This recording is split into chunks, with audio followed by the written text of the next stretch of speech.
రేవంత్ రెడ్డి మొన్న మీ మీద ఒక ఆరోపణ చేశారు. వచ్చే ఎలక్షన్ నాటికి హరీష్ రావు బీఆర్ఎస్ లో ఉండబోరు, ఆయన ఎవరెవరితో మాట్లాడుతారో నాకు తెలుసు అని చెప్పారు. రేవంత్ రెడ్డి 4 పార్టీలు మారినోడు. ఎన్ని పార్టీలు మారినావు? బీఆర్ఎస్లో నా కింద కార్యకర్తగా పనిచేసిండు, ఆయనకి తిరుగుతుండే. అయితే తర్వాత ఇండిపెండెంట్ చేసిండు, తర్వాత టీడీపీలకు పోయిండు, తర్వాత కాంగ్రెస్లకు పోయిండు. రేపు ఎక్కడ ఉంటాడో తెలియడు. 4 పార్టీలు మారినోడు, 400 అబద్ధాలు చెప్పినోడు, 4 రోజు పొద్దున్న లేస్తే 4 అబద్ధాలు చెప్తాడు. ఎట్లా దేవుడి మీద ఒట్టు పెట్టి 15 ఆగస్టు కల్లా రుణమాఫీ చేస్తా అని మోసం చేయలేదా? 2 లక్షల పైన ఉన్న వాళ్ళు డబ్బులు కట్టుకోండి వెంటనే రుణమాఫీ చేస్తా అని మోసం చేయలేదా?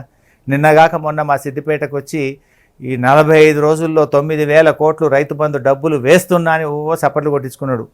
65-70 రోజులైంది, ఇప్పటిదాకా రైతు బంధు డబ్బులు పడలేదు. అసలు ఒక ముఖ్యమంత్రి ఆయన మాటకు విలువ, ఆయనకు ఒక గౌరవం అనేది రాష్ట్ర ప్రజలలో లేదు. ఇప్పుడు ఆయనను జోక్ కింద చూస్తున్నారు. ఆయన ఏం చెప్పినా ఈ రాష్ట్ర ప్రజలు నమ్మే పరిస్థితులు లేరు. ఒకటి కాదు 100 సార్లు అసెంబ్లీలో చెప్పి మాట తప్పిండు, దేవుడి మీద ఒట్టు పెట్టి మాట తప్పిండు, పబ్లిక్ మీటింగ్లో చెప్పి మాట తప్పిండు, మేనిఫెస్టోలో చెప్పి మాట తప్పిన రేవంత్ రెడ్డి గురించి మనం ఆయన మాటలను అసలు పట్టించుకోవాల్సిన అవసరము లేదు. ఆయన మాటలకు ఒక విలువ లేదు.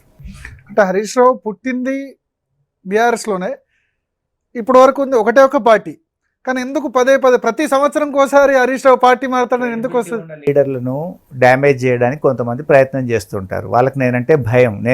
నేను ఒక శక్తిగా ఉన్న గనక మళ్ళీ రేపు డెఫినెట్గా కాంగ్రెస్ ఓటమిలో హరీష్ రావు కీలక పాత్ర పోషిస్తాడు కనుక ఏదైనా డీస్టెబిలైజ్ చేద్దామనో బురద చల్లుదామనో కొంతమంది ప్రయత్నం చేస్తుంటారు. ఎవడు ఏం మాట్లాడినా నేను 2001 నుంచి ఈరోజు 2026 వరకు 25-26 సంవత్సరాల నా పొలిటికల్ జర్నీ తెరిచిన పుస్తకం ప్రజలకు తెలుసు, అందరికీ తెలుసు.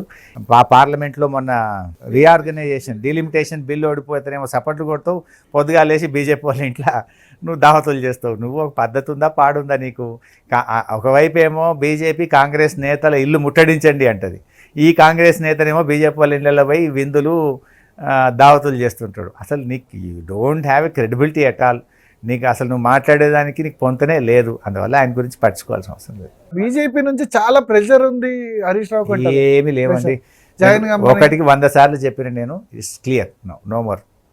కోర్టు తీర్పు రాకముందే అడ్వకేట్తో వెళ్ళి ఏం మాట్లాడారు అని చెప్తారు. కాళేశ్వరం నేను చెప్తే కదా, తెల్లారే ప్రెస్ మీట్ పెట్టి చెప్పినా కదా, నీదే కేసు ఉంది, ఓటుకు నోటు కేసు, నేను బొక్కల నూకాలని నువ్వు స్టే మీద బతుకుతున్నావు, ఆ స్టే వెకట్ అయిపోతే నువ్వు లోపలికి వీక్తావు, నువ్వు ముఖ్యమంత్రి పదవి వీక్తుందని నిన్ను లోపలేనికే పోయినా అని తెల్లారి ప్రెస్ మీట్ పెట్టి చెప్తే కదా. అంటే అంత ఇంపార్టెంట్ సభ జీవన్ రెడ్డి దానిలో ఇంపార్టెంటే. తెల్లారే నీ కేసు ఉంది, తెల్లారే రేవంత్ రెడ్డి కేసు సుప్రీంకోర్టులో వస్తుంది కనుక నీకోసమే పోయినా. ఓటు నోటు కేసులో నువ్వు స్టే తెచ్చుకొని స్టే మీద బతుకుతున్నావు, నువ్వు నీ స్టే వెకెట్ చేపిద్దామని పోయినా. డెఫినెట్గా కాళేశ్వరం కేసు మాకు అగెనెస్ట్ వస్తే సుప్రీంకోర్టులో కేవీట్ వేసుకోవాలి, అప్పీల్కి పోవాలి కనుక అది కూడా చూసుకోవడానికి పార్టీ పంపిస్తే, కేసీఆర్ గారు పంపిస్తే పోయినా అని ఆ రోజే చెప్పిన. ఇవాళ కొత్తగా చెప్పేది. ఇప్పుడు ఇష్యూ సింపుల్ అండి. భారతదేశంలో ఎక్కడ కూడా కేటగిరీ వైజ్ డిస్కామ్ లేదు, ఏరియా వైజ్ డిస్కామ్ ఉంటుంది. ఇగో ఈ 3 జిల్లాలు ఒక డిస్కామ్, ఈ 5 జిల్లాలు ఒక డిస్కామ్. ఇప్పుడు మన section 43 of electricity regulation act ప్రకారంగా, ఇది యాక్చువల్గా ఎలక్ట్రిసిటీ రెగ్యులేషన్ యాక్ట్ అనేది కేంద్ర ప్రభుత్వం 2003లో తెచ్చింది. అందులో సెక్షన్ 43 ఏం చెప్తుందంటే, ఒక డిస్కామ్ పరిధిలో ఏ వినియోగదారుడు విద్యుత్ కనెక్షన్ కోరినా విధిగా ఇవ్వాలి అని చెప్తుంది. అంటే అది ఇంటికి కావచ్చు, ఇండస్ట్రీ కావచ్చు, వ్యవసాయానికి కావచ్చు, ఏ కనెక్షన్ అయినా ఇవ్వాలనేది భారతదేశంలో ఉన్న ఎలక్ట్రిసిటీ రెగ్యులేటరీ యాక్ట్ చెప్తుంది. కానీ దానికి భిన్నంగా రైతులకు ఒక డిస్కాము, లేదు ఇతరులు గృహాలు మరియు ఇండస్ట్రీకి ఒక డిస్కామ్ అన్నట్టుగా ముఖ్యమంత్రి గారు దాన్ని మార్చారు. అది కోర్టుకు పోతే రేపు చెల్లదు, అది నిలబడే చట్టమే కాదు. నెంబర్ 1. అంటే ఏఆర్సీ క్లియర్ చేసిన మళ్ళీ హైకోర్టులోనూ పార్లమెంట్ యాక్ట్ ఇంపార్టెంట్. ఇది ultimately this is created by the parliament. Okay, so that is the law of the land. దేశంలో ఎక్కడ లేదు, ఓన్లీ ఏరియా వైజ్ మాత్రమే, ఏరియా వైజే ఉంది. ఇక్కడ రైతులకు అంటే ఏదైతే ప్రభుత్వం డబ్బులు చెల్లించాల్సిన దానికి డిస్కామ్ పెట్టిండు. రైతులు, లిఫ్ట్ ఇరిగేషన్ స్కీములు, డ్రింకింగ్ వాటర్ స్కీమ్స్, ప్రభుత్వ కార్యాలయాలు, వీటన్నిటికీ గవర్నమెంట్ డబ్బు చెల్లించాలి, దీనికి మాత్రం డిస్కామ్ సపరేట్ చేసిండు.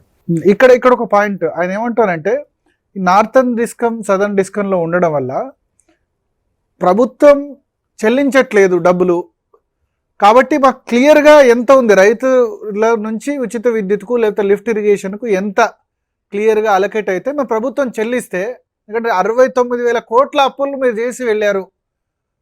ఇప్పుడు 69,000 కోట్ల మెజారిటీ అప్పులు మీరే చేశారు. చేయడం వల్ల ఈ సిచ్యువేషన్ వచ్చింది. 3వ స్థానం నుంచి 54వ స్థానానికి మన డిస్కంలు చేరుకున్నాయి అంటారు. This is because of Revanth Reddy. Revanth Reddy ఏంటంటే ఆయన పుట్టుక అబద్ధాలు, ఆయన మాట అబద్ధాలు, ఆయన నడవడిక అబద్ధాలు, అబద్ధాల పునాదుల మీద అధికారంలోకి వచ్చిండు. ఇప్పుడు 4 పార్టీలు మారినోడు, రోజుకు 4 అబద్ధాలు మాట్లాడేటోడు, 400 అబద్ధపు హామీలతో అధికారంలోకి వచ్చినవాడు, అసెంబ్లీని కూడా అబద్ధాల వేదికగా మార్చిన రేవంత్ రెడ్డి ఆయనను మించి అబద్ధాలు ఆడడంలో నిర్లజ్జగా, నిస్సిగ్గుగా, నోటికొచ్చినట్టు మాట్లాడడంలో ఆయనకు మించిన వాళ్ళు లేడు. నేను ఎందుకు ఈ మాట అంటున్నా అంటే బీఆర్ఎస్ హయాంలోనే అప్పులు ఎక్కువైనాయి అని మీరు అన్నారు.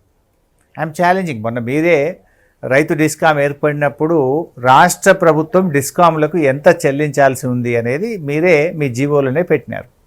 యాజ్ పర్ దట్ జీవో 10 ఏళ్ల బీఆర్ఎస్ హయాంలో 2 డిస్కాములకు కలిపి మేము పెట్టిన డ్యూ 27,000 కోట్లు.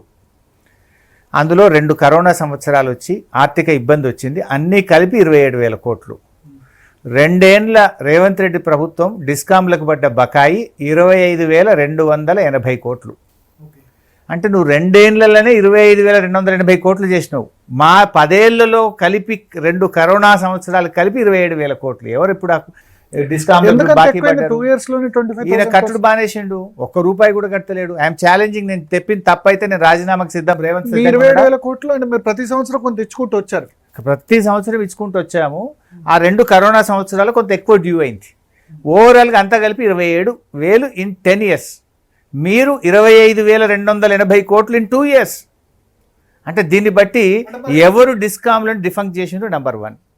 నంబర్ 2 నాకు లెక్కలు తెలివయ్యి అంటూ తెలియకపోవడం ఏంటి? ప్రభుత్వం దగ్గర అన్నీ ఉన్నాయి. వ్యవసాయానికి ఎంత ఇస్తున్నాము, లిఫ్ట్ ఇరిగేషన్లకు ఎంత ఇస్తున్నాము, ప్రభుత్వ ఆఫీసులకు ఎంత ఇస్తున్నాము అనే లెక్కలు మొత్తం కూడా ప్రభుత్వం దగ్గర ఉన్నాయి. ఇప్పుడు నువ్వు కొత్తగా రైతు డిస్కామ్ పెడితేనే లెక్కలు వస్తాయి అనేది ఇది ఒక అబద్ధం. ఎందుకు చెప్తున్నా?